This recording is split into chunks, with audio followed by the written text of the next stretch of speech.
Saludo cordialmente al profesor, a mis compañeras y compañeros. Mi nombre es Carlos Hugo Campos Jiménez. Soy estudiante de la licenciatura en Derecho, cursando la materia de Derecho Administrativo en la Universidad Juárez Autónoma de Tabasco. A lo largo de la asignatura hemos visto diferentes aristas sobre lo que sería el derecho administrativo y en esta presentación, que compone el producto integrador de la misma, hablaremos a profundidad de los temas abarcados a lo largo de la clase.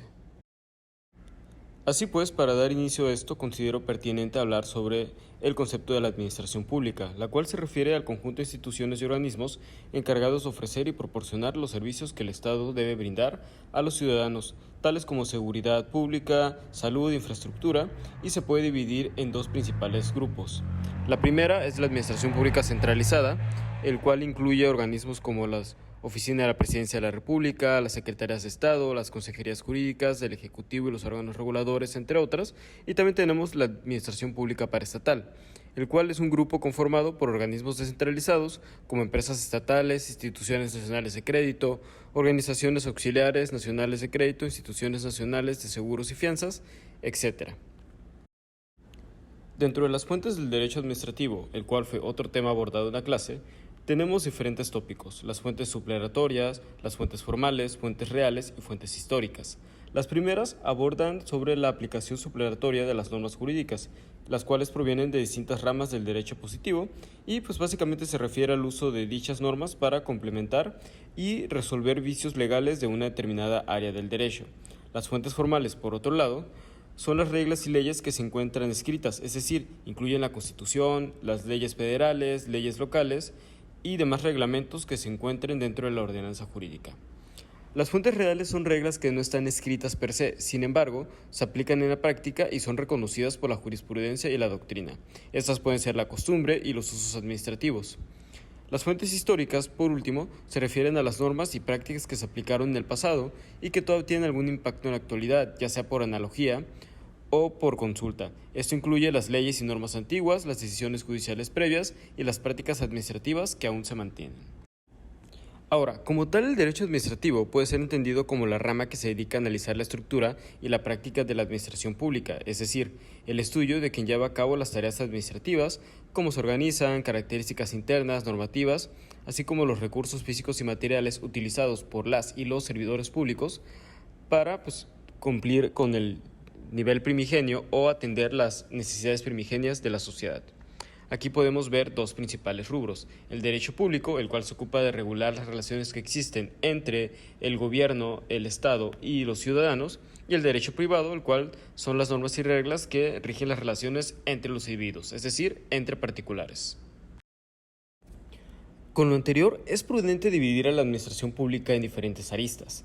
La administración pública centralizada se refiere a la forma en que las instituciones gubernamentales están organizadas y operan bajo el control del Ejecutivo, esto generalmente a nivel nacional. Por otro lado, la administración pública desconcentrada son las tareas y responsabilidades de un organismo central que se reparten entre diferentes oficinas locales distintas alrededor del país, esto para facilitar la gestión pública. La administración pública descentralizada, por otro lado, es la que otorga el poder y responsabilidad a los estados, municipios y otras entidades locales, los diferentes niveles de gobierno como tal. La administración pública paraestatal se refiere a entidades públicas independientes que trabajan junto al gobierno central. Estas entidades incluyen organismos descentralizados, empresas estatales y entidades financieras. Por último, la clasificación de las formas del Estado mexicano es la manera en la que México se regula, ya que México es una república federal. Es decir, es un país conformado por estados, territorios autónomos, que se unen en una sola federación y por lo tanto estos estados tienen cierto nivel de autonomía. Ahora, para entrar de lleno a los otros temas que corresponden al temario de la clase, es necesario definir el servicio público, el cual son todas aquellas actividades que se realizan por parte del Estado para cumplir las necesidades primigenias del hombre, es decir, aquellas necesidades que se requieren para tener una armonía entre la sociedad y que son financiadas por los impuestos pagados por las y los ciudadanos. Entonces, el servicio público puede ser entendido como todo aquello que el gobierno le toca cubrir en beneficio del bien común. Ahora sí vamos a hablar de un tema un poco más complejo, que es la concesión administrativa. Esta, para entenderlo, podemos dividirlo en dos dimensiones, que es el criterio material, el cual es el objeto que es los servicios públicos satisfagan las necesidades de la sociedad, esto a través ya sea del Estado o a través de la colaboración entre el Estado y empresas privadas. Las características de este servicio público pueden ser que sean prestados tanto por el gobierno como empresas privadas, que pueden ser prestadas con o sin intención de obtener ganancias, tanto por el gobierno así como las mismas empresas privadas, que pueden tener una naturaleza administrativa, económica, o que su regulación legal se base principalmente en el derecho administrativo, aunque en algunos casos también puede aplicar algunas normas del derecho privado.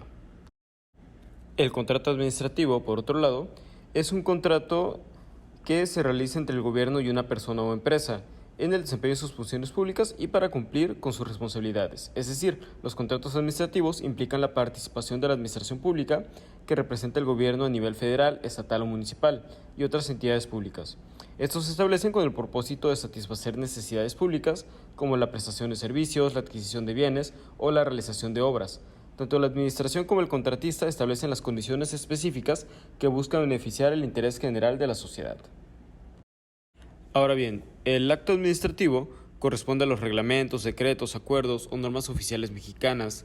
También incluye los circulares, los formatos y los lineamientos, criterios metodológicos instructivos en general. Estos deben tener una declaración unilateral de voluntad, es decir, se refiere que los actos administrativos son decisiones tomadas por la administración pública y dirigidas a las personas o entidades externas. Son actos que son concretos y que se aplican a situaciones jurídicas específicas y tienen como un objetivo crear, transmitir, modificar o extinguir una situación jurídica en particular. Además, están respaldados por las bases legales sólidas y expresan los motivos que justifican su emisión. Otro tema importante para abordar es justamente los medios de defensa de los particulares, los recursos administrativos y los principios de los recursos administrativos. Dentro del primero, estos son los procedimientos y recursos disponibles para impugnar las resoluciones de la administración pública, es decir, son los medios que garantizan las vías judiciales disponibles para corregir errores y violaciones emitidas por parte de las normativas del gobierno. Por otro lado, los recursos administrativos son una forma de defensa utilizada por las personas perjudicadas por las decisiones de las autoridades gubernamentales. Estos permiten cuestionar los actos considerados incorrectos e ilegales debido al incumplimiento o la falta de justificación adecuada de estas normas. Por último, los principios de los recursos administrativos son la legalidad, economía, la celeridad, la eficacia, publicidad, buena fe y verdad material respecto a la responsabilidad patrimonial del Estado. Es decir, estos elementos dotan de legalidad a estos actos administrativos. Agradezco la gentileza de su atención, eso sería todo por mi parte. En la pantalla tienen las referencias que utilicé para la realización del presente trabajo. Muchísimas gracias.